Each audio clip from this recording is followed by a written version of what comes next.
Hey everyone, India Gate Pure Basmati Rice series. Let's try Dubar Basmati Rice. So this is 1 kg pack, MRP is 151 and we get it from Amazon for 129. Link is given in the description box. You can also get it in 5 kg packaging option and here is the grain. It is on light yellowish side and the grain is slender. There are some 3/4 grains but mostly full grain. Even in the raw rice, there is a mild natural basmati like aroma. To cook it, first wash the rice thoroughly and then soak it for 30 minutes.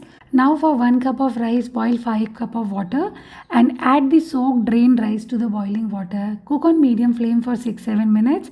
And if you are cooking by pressure cooker method, 1 cup of rice, 2 cup water and 1 whistle. Now here the rice is done. Now strain it and after cooking the rice is white and glossy.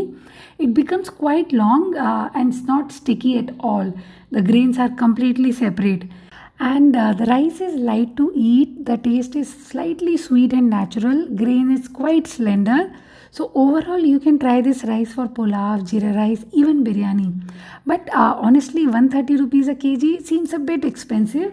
And if you find a better price online somewhere, please let me know in the comment section too. And subscribe for more such videos. Bye bye.